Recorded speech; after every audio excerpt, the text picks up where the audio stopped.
Hi hello ನಮಸ್ಕಾರ ವೀಕ್ಷಕರೇ, ನಿಮಗೆಲ್ಲರಿಗೂ ಗ್ರೋ ಫ್ಯಾಕ್ಟ್ ಇನ್ ಕನ್ನಡ ಅನ್ನುವಂಥ ಚಾನಲ್ಗೆ ಸ್ವಾಗತ ಸುಸ್ವಾಗತ. ನಾನಿವತ್ತು ಈ ವಿಡಿಯೋದಲ್ಲಿ ತಿಳಿಸ್ತಾ ಇರೋದು ಅಗ್ರಿಕಲ್ಚರ್ ಪ್ರಾಕ್ಟಿಕಲ್ ಎಕ್ಸಾಮ್ ಪ್ರಿಪ್ರೇಷನ್ನ ಪಾರ್ಟ್ 3 ಕೃಷಿ ಉಪಕರಣಗಳು ಅಗ್ರಿಕಲ್ಚರಲ್ ಇಕ್ವಿಪ್ಮೆಂಟ್ಸ್ ಅಂತ. ನಾನು ಇದರಲ್ಲಿ ಆದಷ್ಟು ಉಪಕರಣಗಳನ್ನು ಇಲ್ಲಿ ಕವರ್ ಮಾಡಿದ್ದೀನಿ. ನೋಡಿ, ಪಾರ್ಟ್ 1 ಮತ್ತು ಪಾರ್ಟ್ 2 ನೋಡಿಲ್ಲ ಅಂದರೆ ಅದನ್ನು ಕೂಡ ನೀವು ನೋಡ್ಕೊಂಡು ಬರ್ಬೋದು. ಅದರದೊಂದು ಪ್ಲೇ ಲಿಸ್ಟ್ ಇದೆ, ಅದನ್ನು ನೀವು ನೋಡ್ಕೊಂಡು ಬನ್ನಿ.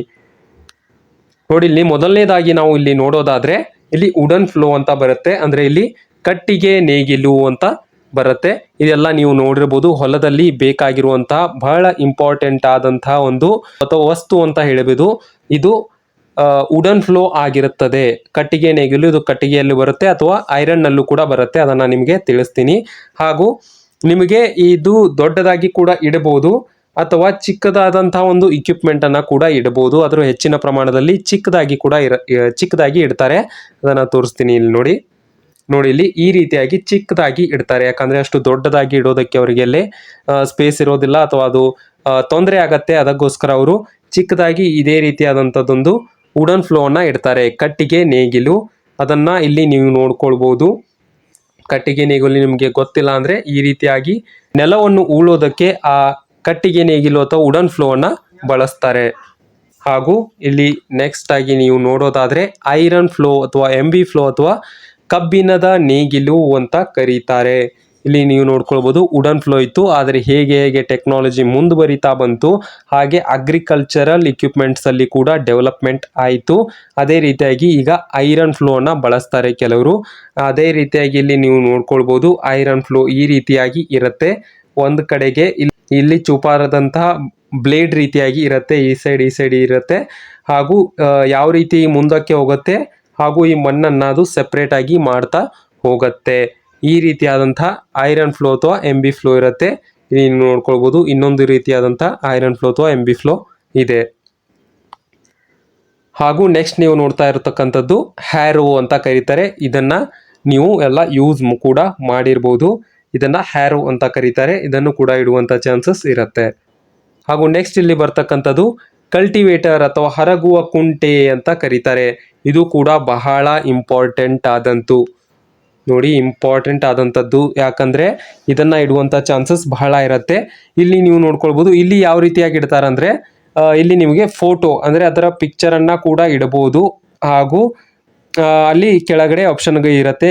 ನಾನು ಹೇಳಿದಾಗೆ ನಿಮಗೆ ಕಲ್ಟಿವೇಟರ್ ಅಥವಾ ಹರಗುವ ಕುಂಟೆ ಅಂತ ಆಪ್ಷನ್ ಇರುತ್ತೆ.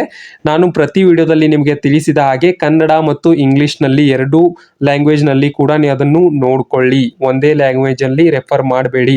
ಯಾಕಂದ್ರೆ ಪ್ರದೇಶದಿಂದ ಪ್ರದೇಶಕ್ಕೆ ಹೋದ ಹಾಗೆ ಆ ಲ್ಯಾಂಗ್ವೇಜ್ ಆ ಇಕ್ವಿಪ್ಮೆಂಟ್ ಅನ್ನ ಕರೆಯುವಂಥದ್ದು ಚೇಂಜ್ ಆಗತ್ತೆ, ಬೇರೆ ರೀತಿಯಾಗಿ ಕರೀತಾರೆ. ಅದಕ್ಕೋಸ್ಕರ ನಾನು ನಿಮ್ಗೆ ಹೇಳ್ತಾ ಇರೋದೇನೆಂದ್ರೆ ಎರಡೂ ಲ್ಯಾಂಗ್ವೇಜ್ ಅಲ್ಲಿ ಕೂಡ ನೋಡ್ಕೊಳ್ಳಿ. ಹಾಗೂ ನೆಕ್ಸ್ಟ್ ಆಗಿ ಬರ್ತಕ್ಕಂಥದ್ದು ಅದೇ ಕಲ್ಟಿವೇಟರ್ ಅಂತ ಇದೆ, ಹರಗುವ ಕುಂಟೆ. ಅದನ್ನ ಯಾವ ರೀತಿಯಾಗಿ ಇಲ್ಲಿ ಯೂಸ್ ಮಾಡ್ತಾರೆ ಇಲ್ಲಿ ನೀವು ನೋಡ್ಕೊಳ್ಬಹುದು. ಈ ರೀತಿಯಾಗಿ ಟ್ರ್ಯಾಕ್ಟರ್ಗೆ ಹಚ್ಚೋದನ್ನ ಯೂಸ್ ಮಾಡ್ತಾರೆ ಹೊಲಗಳಲ್ಲಿ. ಹಾಗೂ ಇದು ಹ್ಯಾಂಡ್ ಕಲ್ಟಿವೇಟರ್ ಅಥವಾ ಹರಗು ಕುಂಟೆ. ಇದು ಯಾವ ರೀತಿಯಾಗಿರುತ್ತೆ ಅಂದ್ರೆ ಇದನ್ನ ಗಾರ್ಡನಿಂಗ್ ಮಾಡ್ತಾ ಇರ್ತಾರಲ್ಲ ಅವರು ಬಳಸ್ತಾರೆ. ಗಾರ್ಡನಿಂಗ್ ಮಾಡುವಾಗ ಚಿಕ್ಕ ಪುಟ್ಟ ಗಿಡಗಳನ್ನು ಅವು ನೆಡೋದಾಗ್ಲಿ ಆಗ ಈ ಹ್ಯಾಂಡ್ ಕಲ್ಟಿವೇಟರ್ ಅನ್ನ ಅವರು ಬಳಸ್ತಾರೆ. ಹಾಗೂ ನೆಕ್ಸ್ಟ್ ನಲ್ಲಿ ನೋಡೋದಾದ್ರೆ ಹೋ ಅಂತ ಕರೀತಾರೆ. ನೋಡಿ ಯಾವ ರೀತಿಯಾಗಿ ಪ್ರೊನೌನ್ಸ್ ಮಾಡ್ತೀರಾ ಅದು ನಿಮಗೆ ಬಿಟ್ಟಿದ್ದು. ಹಾಗೂ ಇದನ್ನ ಎಡೆ ಕುಂಟೆ ಅಂತ ಕೂಡ ಕರೀತಾರೆ. ಇದು ನೋಡೋದಕ್ಕೆ ಈ ರೀತಿಯಾಗಿ ಇರುತ್ತೆ. ಇಲ್ಲಿ ನೋಡಿ, ಈ ರೀತಿಯಾಗಿ ಚೂಪಾಗಿ ಇರುತ್ತೆ. ಈ ರೀತಿಯಾಗಿದ್ದು ಮುಂದೆ ಈ ರೀತಿ ಪೋರ್ಷನ್ ಟೀತ್ನ ರೀತಿ ಪೋರ್ಷನ್ಗಳು ಬಂದಿರ್ತದೆ. ಹಾಗೂ ಇದು ಇನ್ನೊಂದು ರೀತಿ ಕೂಡ ಇರುತ್ತೆ.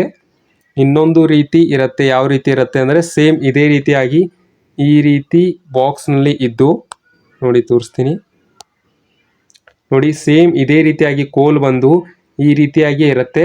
ಹಾಗೂ ಕೆಳಗಡೆ ಈ ರೀತಿ ತೀತಗಳ ಬದಲು ಈ ರೀತಿಯಾಗಿ ಒಂದು ಕಟ್ಟಿಗೆ ಬಂದು ಇಲ್ಲಿ ಒಂದು ಬ್ಲೇಡ್ ಹಾಕಿರ್ತಾರೆ.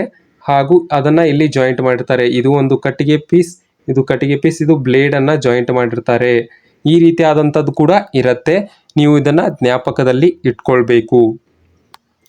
ಹಾಗೂ ನೆಕ್ಸ್ಟ್ ಆಗಿ ಬರ್ತಕ್ಕಂಥದ್ದು ಸೀಡ್ ಡ್ರಿಲ್ ಅಥವಾ ಕೂರಿಗೆ ಅಂತ ಕರೀತಾರೆ. ಸೀಡ್ ಡ್ರಿಲ್ ಅಂದ್ರೆ ಇಲ್ಲಿ ನೀವು ನೋಡ್ಕೊಳ್ಬಹುದು, ಇಲ್ಲಿ ಯಾವ ರೀತಿಯಾಗಿರುತ್ತೆ ಅಂದ್ರೆ ಇಲ್ಲಿಂದ ಸೀಡ್ಗಳು ಬರುತ್ತೆ.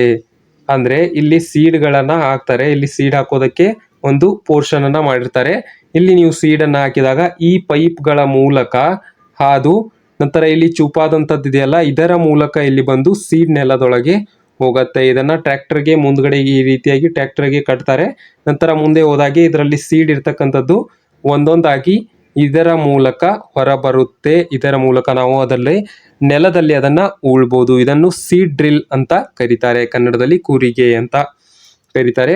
ನೋಡಿ, ಮೊದಲ ಕಾಲದಲ್ಲಿ ಈ ರೀತಿಯಾದಂತಹ ಐರನ್ದು ಇರಲಿಲ್ಲ, ಕಟ್ಟಿಗೆದು ಇತ್ತು. ಅವಾಗ ಸೀಡ್ ಬೌಲ್ ಅನ್ನ ಬಳಸ್ತಾ ಇದ್ರು. ಆ ಬೌಲ್ ಯಾವ ರೀತಿಯಾಗಿತ್ತು, ಈ ರೀತಿಯಾಗಿತ್ತು. ಅಂದ್ರೆ ಇದರಲ್ಲಿ ಸೀಡ್ಗಳನ್ನ ಹಾಕ್ತಾ ಇದ್ರು ಹಾಗೂ ಅದನ್ನ ಈ ರೀತಿಯಾಗಿ ಕಟ್ಟಿ ಬಿಟ್ರೆ ಅದು ಇದರಲ್ಲಿನ ಸೀಡ್ಗಳು ಒಂದೊಂದಾಗಿ ಇದರಲ್ಲಿ ಬೀಳ್ತಾ ಇತ್ತು. ಈ ರೀತಿಯಾದಂತ ಮೊದಲು ಈ ರೀತಿಯಾದಂತಹದೊಂದು ಉಪಕರಣವನ್ನ ಬಳಸ್ತಿದ್ರು ಅಂತ ಕೂಡ ಹೇಳ್ಬೋದು. ಇದನ್ನ ಕೂರಿಗೆ ಬಟ್ಟಲು ಅಥವಾ ಸೀಡ್ ಡ್ರಿಲ್ ಬೌಲ್ ಅಂತ ಕೂಡ ಕರೀತಾರೆ. ಹಾಗೂ ಇದನ್ನು ನೀವು ನೋಡ್ಕೊಳ್ಬಹುದು. ಇದೆಲ್ಲ ನಿಮಗೆ ಗೊತ್ತಿರಬಹುದು, ನೀವು ಹಳ್ಳಿಯಲ್ಲಿ ವಾಸ ಮಾಡ್ತಾ ಇದ್ರೆ ಅಥವಾ ನೀವು ಎಲ್ಲಾದ್ರೂ ನೋಡಿರ್ಬೋದು. ಇದು ಮೌತ್ ಗಾರ್ಡ್ ಅಂದ್ರೆ ಮೂಗುದಾರ. ಇದನ್ನು ನೀವು ನೋಡಿರ್ಬೋದು. ಇದನ್ನ ಎತ್ತು, ಆಕಳು ಅಥವಾ ಇದೇ ರೀತಿಯಾದಂತಹ ಪ್ರಾಣಿಗಳು, ಯಾವುದೇ ರೀತಿಯಾದಂತಹ ಪ್ರಾಣಿಗಳಿಗೆ ಬಾಯಿಗೆ ಕಟ್ತಾರೆ, ಪ್ರಾಣಿಗಳ ಬಾಯಿಗೆ. ಯಾಕಂದ್ರೆ ಅವು ಕಸ ಕಡ್ಡಿಯನ್ನ ತಿನ್ನಬಾರದು ಅನ್ನುವ ಸಲುವಾಗಿ ಈ ರೀತಿಯಾದಂತಹ ಒಂದು ಮೌತ್ ಗಾರ್ಡ್ ಅನ್ನ ಕೂಡ ಕಟ್ತಾರೆ. ಇದನ್ನ ನೀವು ನೋಡಿರ್ಬೋದು. ಎತ್ತು, ಆಕಳು ಅಥವಾ ಕುರಿಗಳಿಗಾಗಿರ್ಬೋದು, ಅವುಗಳಿಗೆ ಕಟ್ತಾ ಇರ್ತಾರೆ. ಹಾಗೂ ನೆಕ್ಸ್ಟ್ ಆಗಿ ಬರೋದಾಗಿದ್ರೆ ಇಲ್ಲಿ ಬಾರ್ಕೋಲ್ ನಿಮಗೆ ಗೊತ್ತಿರ್ಬೋದು. ಚಕಡಿಯನ್ನ ಓಡಿಸುವಾಗ ಆ ಎತ್ತುಗಳಿಗೆ ಹಾದಿಯನ್ನು ತೋರಿಸೋದಕ್ಕೆ ಅಥವಾ ಕರೆಕ್ಟ್ ಆಗಿ ಹೋಗೋದಕ್ಕೆ ಇದನ್ನ ಬಳಸ್ತಾರೆ, ತಿಳಿಸೋದಕ್ಕೆ ಈ ರೀತಿಯಾದಂತಹ ಬಾರ್ಕೋಲ್ನ ಬಳಸ್ತಾರೆ. ಹಾಗೂ ಇಲ್ಲಿ ನೀವು ನೋಡ್ಕೊಳ್ಬಹುದು, ಇಲ್ಲಿ ನ್ಯಾಚುರಲ್ ಆಗಿ ಇರೋದಂದ್ರೆ ಇಲ್ಲಿ ಕಟ್ಟಿಗೆಯನ್ನ ಕಟ್ಕೊಂಡು ಇದಕ್ಕೆ ಒಂದು ರೋಪನ್ನ ಕಟ್ಟಿರ್ತಾರೆ. ಆದರೆ ಇದು ಗೂಗಲ್ ನಲ್ಲಿ ಸಿಕ್ಕಿರ್ತಕ್ಕಂಥ ಒಂದು ಇಮೇಜ್ ಆಗಿದೆ. ಈ ರೀತಿಯಾಗಿ ಇರುತ್ತೆ. ಇಂಗ್ಲಿಷ್ ನಲ್ಲಿ ಏನಂತಾರೆ ನನಗೂ ಗೊತ್ತಿಲ್ಲ, ಅದನ್ನು ನೀವು ನೋಡ್ಕೊಳ್ಳಿ. ನೆಕ್ಸ್ಟ್ ಆಗಿ ಬರೋದು ಕೊರಳು ಗಂಟೆ ಅಂದ್ರೆ ಇದು ಕೂಡ ಎತ್ತು, ಆಕಳು, ಪ್ರಾಣಿಗಳಿಗೆ ಅವುಗಳ ಕೊಳ್ಳಿನಲ್ಲಿ ಕಟ್ತಾರೆ, ಅವುಗಳ ಕೊರಳಿಗೆ ಕಟ್ತಾರೆ. ಇದಕ್ಕೆ ಗಂಟೆ ಇರುತ್ತೆ ಹಾಗೂ ಅವು ಎಲ್ಲಿ ಹೋಗುತ್ತೆ ಅನ್ನೋದು ಇದರಿಂದ ಗೊತ್ತಾಗತ್ತೆ. ಆ ಗಂಟೆಗಳ ನಾದದಿಂದ ಅವು ಗೊತ್ತಿಡಬಹುದು. ಈ ರೀತಿಯಾದಂತಹ ಕೆಲವು ಇಕ್ವಿಪ್ಮೆಂಟ್ಸ್ನ ಬಗ್ಗೆ ನಾನು ಇಲ್ಲಿ ನಿಮಗೆ ತಿಳಿಸಿದ್ದೀನಿ. ಹೆಚ್ಚಿನದಾಗಿ ಬೇಕಿದ್ರೆ ಅದನ್ನ ಕಮೆಂಟ್ ನಲ್ಲಿ ಹಾಕಿ ಹಾಗೂ ಮುಂದಿನ ಪಾರ್ಟನ್ನ ಸದ್ಯದಲ್ಲೇ ಬಿಡ್ತೀನಿ. ಹಾಗೂ ನಾನು ಇಲ್ಲಿ ನಿಮಗೆ ತೋರಿಸ್ತಾ ಇರುವ ಹಾಗೆ ನೀವು ಪ್ಲೇ ಲಿಸ್ಟ್ ಅನ್ನ ಏನಾದರೂ ಆಕ್ಸೆಸ್ ಮಾಡಿಲ್ಲ ಅಂದ್ರೆ ಆಕ್ಸೆಸ್ ಮಾಡ್ಕೊಳ್ಳಿ. ಹಾಗೂ ಈ ಪೂರ್ತಿ ಕೋರ್ಸ್ ಫ್ರೀ ಆಗಿ ಇರುತ್ತೆ. ನೀವು ಅದಕ್ಕೆ ಏನು ಮಾಡಬೇಕಾದಂತ ಅವಶ್ಯಕತೆ ಇಲ್ಲ. ಈ ಪ್ಲೇ ಲಿಸ್ಟ್ನ ಲಿಂಕ್ ಅನ್ನ ನಾನು ಕೆಳಗಡೆ ಕೊಟ್ಟಿದ್ದೀನಿ. ಆ ಪ್ಲೇ ಲಿಸ್ಟ್ ಅನ್ನ ನೀವು ನೋಡ್ಕೊಳ್ಳಿ. ಪಾರ್ಟ್ 1, ಪಾರ್ಟ್ 2, ಪಾರ್ಟ್ 3 ಅಂತ ಪ್ರತಿ ಪಾರ್ಟನ್ನ ಕೂಡ ಕರೆಕ್ಟ್ ಆಗಿ ಹಾಕಿದ್ದೀನಿ. ಈ ಎಲ್ಲ ವಿಡಿಯೋಗಳನ್ನ ನೀವು ನೋಡಿದ್ರೆ ಅಗ್ರಿಕಲ್ಚರ್ ಎಕ್ಸಾಮ್, ಪ್ರಾಕ್ಟಿಕಲ್ ಎಕ್ಸಾಮ್ ನಲ್ಲಿ ಒಳ್ಳೆಯ ಅಂಕಗಳನ್ನ ಪಡೆದುಕೊಳ್ಬಹುದು. ಹಾಗೂ ಇದು ಕಂಪ್ಲೀಟ್ ಆಗಿ ಫ್ರೀ ಆಗಿ ಇರುತ್ತೆ. ನೀವು ಬೇಕಾದ್ರೆ ನಮ್ಮ ಟೆಲಿಗ್ರಾಮ್ ಗ್ರೂಪ್ಗೆ ಕೂಡ ಜಾಯಿನ್ ಆಗ್ಬೋದು. ಕೊನೆಯವರೆಗೂ ನಮ್ಮ ವಿಡಿಯೋನ ನೋಡಿದ್ದಕ್ಕೆ ಧನ್ಯವಾದಗಳು ವಿದ್ಯಾರ್ಥಿಗಳೇ.